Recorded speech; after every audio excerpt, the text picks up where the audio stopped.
मुश्किलों से भाग जाना आसान होता है। हर पहलू जिंदगी का इम्तिहान होता है। डरने वालों को मिलता नहीं कुछ जिंदगी में, लड़ने वालों के कदमों में जहान होता है। साथियों, एक समय की बात है, सुल्तानपुर नाम के एक छोटे से गांव में रामदीन नाम का एक गरीब लकड़हारा अपने परिवार के साथ रहता था। उसकी जिंदगी संघर्षों से भरी थी और उसके 3 बेटे थे, राकेश, मुकेश और सबसे छोटा देवेश। राकेश और मुकेश मजबूत और सुंदर थे, इसीलिए माता पिता उन्हें ज्यादा प्यार करते थे। उनके लिए अच्छा खाना और अच्छे कपड़े आते थे। जबकि छोटा बेटा देवेश दुबला पतला और साधारण रूप का था, इसीलिए उसे अक्सर नजरअंदाज किया जाता था। उसे सूखी रोटी मिलती, पुराने कपड़े पहनने को मिलते और उसके बड़े भाई उसका मजाक उड़ाते रहते थे। फिर भी देवेश के मन में किसी के लिए कोई शिकायत नहीं थी। वह अपने माता पिता और भाइयों से बहुत प्रेम करता था और हमेशा उनका सम्मान करता था। एक दिन अचानक रामदीन बहुत बीमार पड़ गया, जिससे उसका काम रुक गया और घर की सारी जमा पूंजी धीरे धीरे खत्म होने लगी।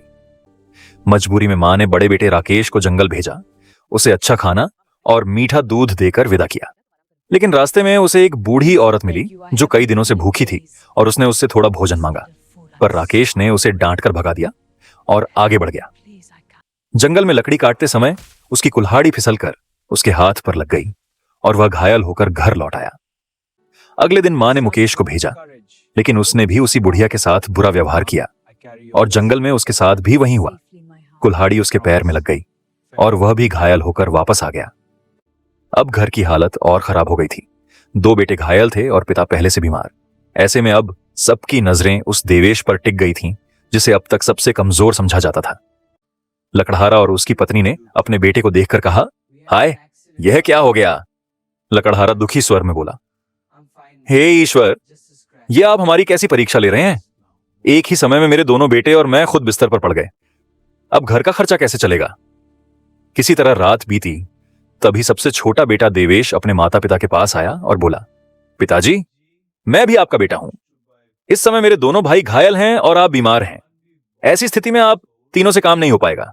अगर आप इजाजत दें तो मैं जंगल जाकर लकड़ियां काटकर बाजार में बेच आऊं।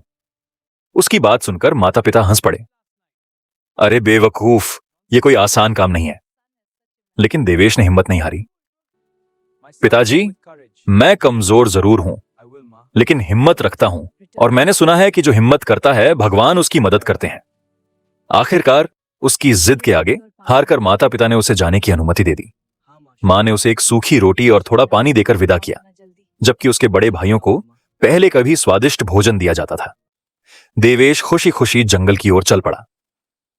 रास्ते में उसे वही बूढ़ी औरत मिली जिसने उसके भाइयों से भी मदद मांगी थी। वह बोली, बेटा, मैं कई दिनों से भूखी प्यासी हूं। अगर तुम मुझे थोड़ा भोजन दे दो तो मेरे प्राण बच जाएंगे। देवेश ने बिना सोचे अपनी सूखी रोटी और पानी देने का निश्चय किया। जैसे ही उसने अपना थैला खोला, वह हैरान रह गया। सूखी रोटी की जगह पूरी पकवान और मिठाइयां थीं और पानी की जगह मीठा दूध। बूढ़ी औरत मुस्कुराकर बोली, बेटा, यह तुम्हारी दया का फल है। देवेश ने उसे भरपेट भोजन कराया। जाते जाते बूढ़ी औरत ने उसे एक पेड़ के पास ले जाकर कहा, जब मैं चली जाऊं तो इस पेड़ को काट देना, इसमें तुम्हारी किस्मत छुपी है। देवेश ने पूरी ताकत से पेड़ काटा। पेड़ गिरते ही उसने देखा उसके भीतर एक अद्भुत चिड़िया बैठी है, जिसके पंख सोने के थे। वह खुशी से झूम उठा। अगर मैं इसे बेच दूं तो हमारी गरीबी दूर हो जाएगी। वह चिड़िया लेकर शहर की ओर चल पड़ा। लेकिन शहर पहुंचते पहुंचते रात हो गई और बाजार बंद हो चुका था। मजबूर होकर वह एक सराय में ठहर गया। सराय का मालिक उस चमकदार चिड़िया को देखकर चौंक पड़ा। उसने अपनी बेटियों को बुलाया और बोला, देखो, ऐसी अद्भुत चिड़िया मैंने कभी नहीं देखी। सराय वाले की 3 बेटियां थीं। सबसे बड़ी बेटी के मन में लालच आ गया। उसने सोचा, अगर मैं इस चिड़िया का एक पंख चुरा लूं तो मैं भी अमीर बन जाऊंगी। रात को जब सब सो गए, वह धीरे से देवेश के पास आई और चिड़िया का पंख पकड़ने लगी। लेकिन जैसे ही उसने चिड़िया को छुआ, उसका हाथ उसी से चिपक गया। वह घबरा गई, लेकिन चाहकर भी खुद को छोड़ा न सकी। थोड़ी देर बाद दूसरी बेटी आई। उसने देखा कि उसकी बहन चिड़िया से चिपकी हुई है। उसने उसे छुड़ाने की कोशिश की, लेकिन जैसे ही उसने बहन को पकड़ा, वह भी चिपक गई। अब दोनों बहनें चिड़िया से जुड़ी खड़ी थीं। तीसरी बेटी भी आई और वही हाल हुआ। वह भी उनसे चिपक गई। सुबह जब देवेश उठा और चलने लगा तो तीनों लड़कियां उसके पीछे पीछे चिपकी हुई चल पड़ी। रास्ते में जो भी उन्हें छुड़ाने की कोशिश करता, वह भी उनसे चिपक जाता। देखते ही देखते एक लंबी कतार बन गई। कोई किसान, कोई सिपाही, कोई साधु, सब एक दूसरे से चिपकते चले गए। यह दृश्य इतना अजीब था कि जो भी देखता हंसने लगता। बहुत अजीब लग रहा है। आखिरकार वे लोग एक राज्य में पहुंचे। वहां की राजकुमारी बहुत उदास रहती थी और कभी हंसती नहीं थी।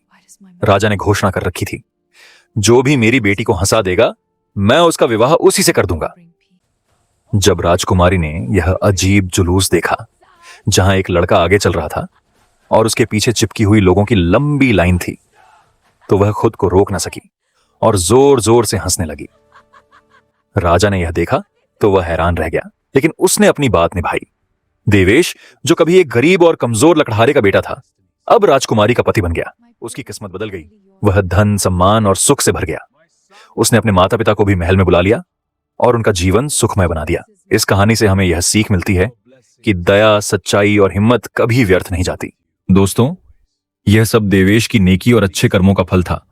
उसने भूखे को भोजन दिया, प्यासे को पानी पिलाया और हमेशा दूसरों की मदद की। इसी कारण भगवान ने भी हर कदम पर उसकी सहायता की और एक साधारण लकड़हारे को राजा बना दिया। इस कहानी से हमें यही सीख मिलती है कि चाहे लोग कुछ भी कहें, हमें हमेशा अपने अच्छे कर्मों और नेकी पर विश्वास रखना चाहिए। एक न एक दिन किस्मत जरूर साथ देती है। जो दूसरों की मदद करता है, भगवान उसकी मदद किसी न किसी रूप में जरूर करते हैं और कभी-कभी वही छोटा सा अच्छा काम हमारी पूरी किस्मत बदल देता।